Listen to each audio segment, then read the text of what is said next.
জুলাই বিপ্লবের আল্লাহ একজন যোদ্ধা ছিলেন। আল্লাহ তিনি দেশের জন্য স্বাধীনতার সার্বভৌমত্ব রক্ষার জন্য আল্লাহ শহীদ হয়েছেন। আল্লাহ তাকে শাহাদাতের সর্বোচ্চ মাকাম নসিব করে দেন। আল্লাহ তার কবরকে জান্নাতের বাগান করে দেন, তাকে জান্নাতুল ফিরদাউসের মেহমান করে দেন।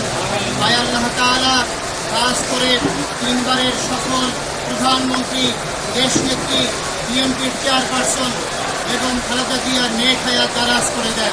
আয় আল্লাহ তাকে পরিপূর্ণ সুস্থ করে দেন, শিফায়ে আজিলা কামিলা দায়েমা নসিব করে দেন।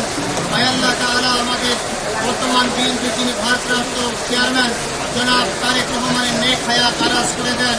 আয় আল্লাহ তিনি এই দেশকে করার জন্য যেই শপথ নিয়েছেন, যেই প্রত্যয় ব্যক্ত করেছেন, যে চমৎকার বক্তব্য 25 তারিখে দিয়েছেন, আল্লাহ তার বক্তব্যের আলোকে একটি সুন্দর দেশ গড়ার তৌফিক নসিব করে দেন।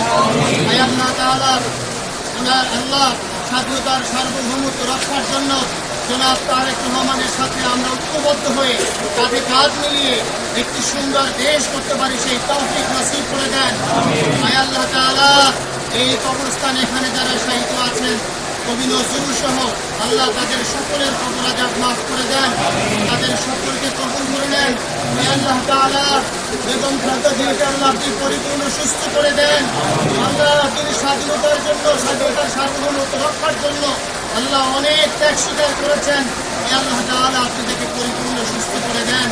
আল্লাহ ৭১-এর যারা যুদ্ধ করেছে, যারা আল্লাহ ২৪-এর জুলাই আন্দোলনে শাহাদাত বরণ করেছে, এভাবে যারাই শহীদ হয়েছেন তাদের সকলের দুই হাত দিয়ে আমরা বকশিশ করে দিলাম। রব্বির হামহুমা কামা রব্বায়ানি সগীরা, রব্বির হামহুমা কামা রব্বায়ানি সগীরা, রব্বির হামহুমা কামা রব্বায়ানি সগীরা। سبحان ربك رب العزة عما يصفون وسلام على المرسلين والحمد لله رب العالمين. भाई